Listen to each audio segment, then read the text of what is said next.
Assalamualaikum warahmatullahi wabarakatuh. Waalaikumsalam warahmatullahi wabarakatuh. And good morning. How are you today? I'm fine too, thank you. Oke, ketua kelasnya siapa? Lutfi, sir. Oke, Lutfi, siapkan kelasnya. Let's all pray together. We are starting. Finish. Lutfi, terima kasih.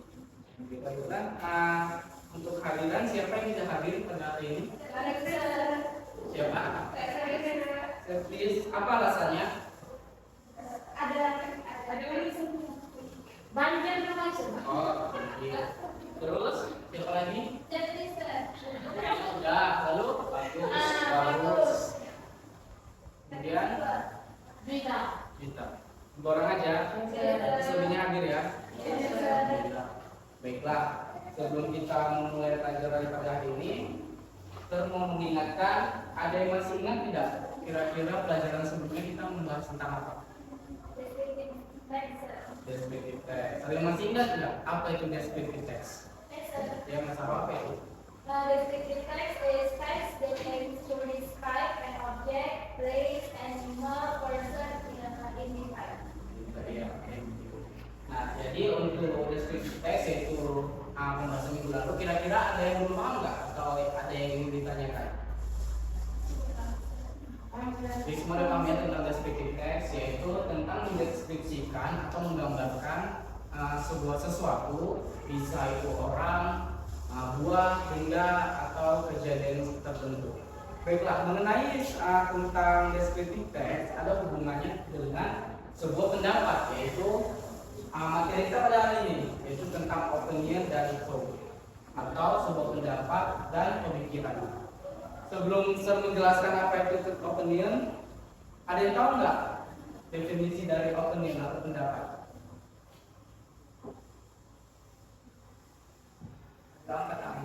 Opinion itu kira-kira menurut kalian, nah ini itu sudah sebuah opinion, sebuah pendapat. Nah, jadi dari itu apa gitu definisi dari pendapat opini opini yang Opini itu pendapat kita akan sesuatu hal, tapi belum tentu itu kebenarannya. Jadi hanya pendapat yang belum jelas lagi. Yang belum jelas tapi menurut secara pribadi. Oke, terima kasih. Jadi opini itu adalah sebuah cara atau rasa atau sesuatu yang kita pikirkan terhadap something gitu, terhadap sesuatu. Jadi opini itu atau pendapat kita mengenai sesuatu itu tadi berdasarkan dengan perspektif kita. Nah, begitu. Nah, jadi tujuan pembelajaran dari materi kita pada hari ini, yang mana yang pertama yaitu peserta didik diharapkan mampu menganalisis atau mengetahui ekspresi-ekspresi dalam memberikan atau meminta sebuah pendapat. Yang kedua, peserta didik diharapkan memiliki kepercayaan diri untuk menyampaikan sebuah pendapat. Dalam memberikan opini itu ada beberapa ekspresi. Yang pertama itu seperti in my opinion, kita bisa kayak contohnya, nih saya kasih contoh ya. Maiza memberikan sebuah opini tentang kurikulum terbaru kita pada yang kita gunakan di kurikulum merdeka. Nah, Maiza bisa menggunakan ekspresi tiga ini. Contohnya, in my opinion, this curriculum is bla bla bla begitu. Jadi ada in my opinion, I in opinion of bla bla bla begitu, dan juga I think this curriculum is a good for our schools gitu ya, contohnya itu contohnya. Nah, dalam memberikan opini juga pasti ada tanggapannya kan, yaitu tanggapan positif maupun negatif, benar nggak? Nah, jadi ini ada beberapa ekspresi mengenai tanggapan positifnya atau tanggapan setujunya. Bisa kita gunakan this is absolutely right, bisa of course, bisa I agree, dan segala macamnya. Dan juga ini merupakan pendapat negatifnya atau tidak setujunya. Bisa kita gunakan I don't believe that, bisa gunakan I don't think so, dan lain sebagainya. Nah, jadi di sini ada sebuah task atau tugas individu. Saya bagikan dulu ya. Tinggal kalian jawab mengenai sebuah opini. Jadi kertas yang terbagikan itu ada dua gambar mengenai sebuah peristiwa atau kejadian. Nah, kalian bisa simpulkan atau bagaimana pendapat kalian mengenai kedua gambar tersebut.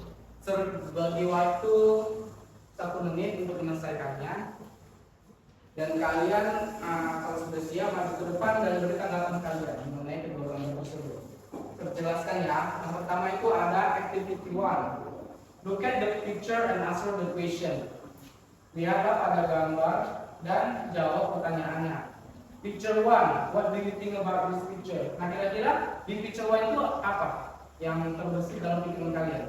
Ada seorang ayah ya, bapak-bapak melindungi anaknya gitu kan. Nah, yang kedua juga sama, what do you think about this picture? Yaitu tentang apa itu? Tentang kenakalan remaja. Oke, jadi silakan beri pendapat kalian lalu maju ke depan. Ada yang mau maju? Siapa?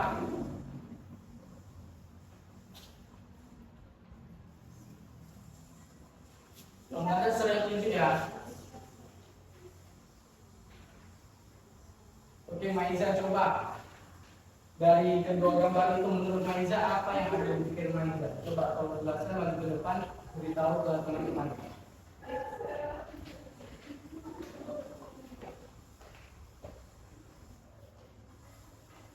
Nah, jadi teman-teman, in my opinion, the picture yang nomor 1 ya, itu dia telling about a father who protect his children. Nah, jadi he does not hesitate to make sacrifice for his children, so that the children will always be good and safe. Jadi di gambar itu menjelaskan tentang seorang ayah yang melindungi anaknya sendiri. Jadi dia nggak mau anaknya itu merasa sakit atau takut di tengah derasnya hujan. Jadi itu gambar pertama menurut Maiza. Dia berpendapat bahwa itu seorang ayah yang sedang melindungi anaknya supaya anaknya baik-baik saja. Nah, kalau gambar yang kedua itu menurut Maiza, ini Maiza.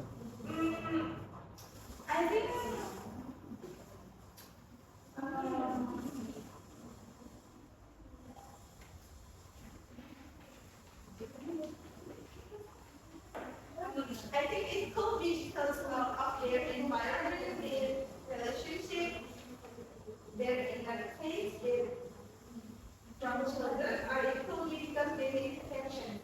Jadi di gambar ini mereka berkelahi, ini berkelahi dan jadi kan ada poster juga itu saatnya katakan tidak pada kenakalan kepanjangan. Jadi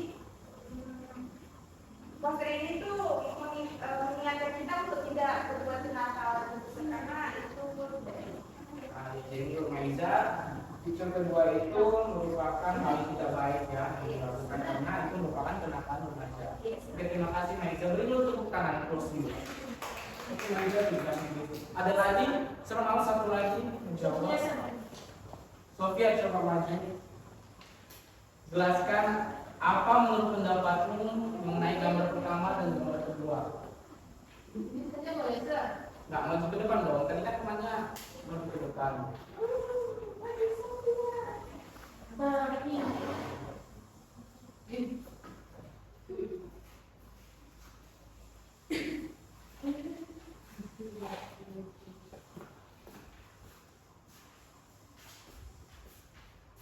Coba Sofia silakan.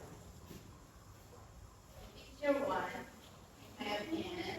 This is the picture of the father and his two children who don't have a home. They are homeless. When it rains, they have no place to shelter, and the father is willing to get caught in the rain to protect his children.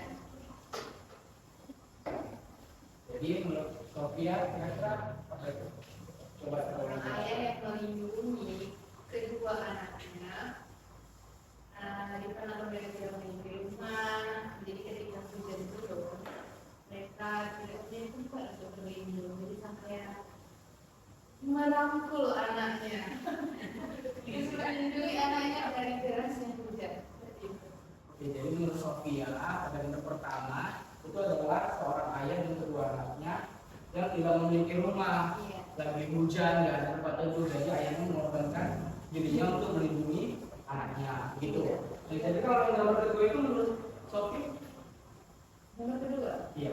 It could be because of your environment, the relationship, their interest, their upbringing from your point, or it could be because they need attention. Nah, yang kedua itu disebabkan karena lingkungan mereka, karena remaja terjadi karena lingkungan mereka, hubungan mereka, dan interest dari anak-anak, atau itu karena mereka tuh butuh perhatian seperti itu.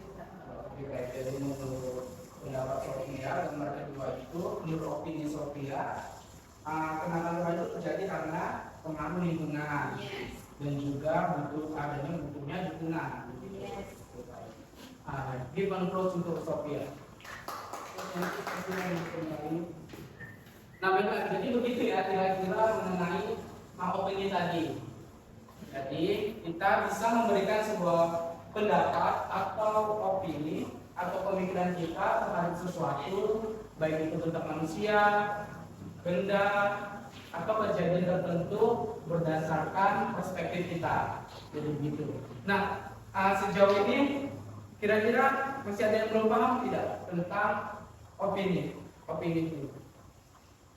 Ada yang ingin ditanyakan? Kalau sudah paham, saya nanya. Oke.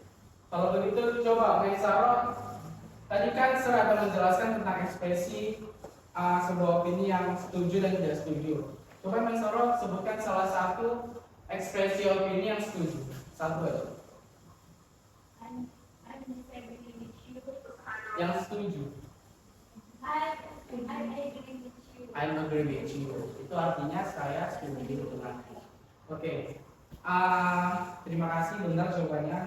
Kemudian kita coba. Tadi kan kalau Maisaro sudah menjawab tentang yang setuju, opini setuju. Kalau kita coba sebutkan salah satu ekspresi yang tidak setuju, opini tidak setuju. Satu aja.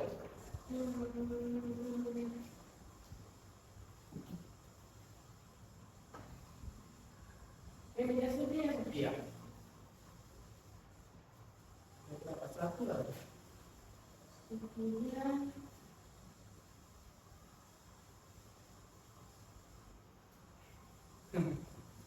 Kayak sudah paham. Kalau si Maisaro kan setujunya I'm agree, berarti lawan dari tidak setujunya I'm disagree. Nah, itu salah satu juga. Oke, baiklah, berarti sampai di sini sudah paham. Saya mau kalian menyimpulkan dari awal saya jelaskan tadi, kira-kira apa kesimpulan?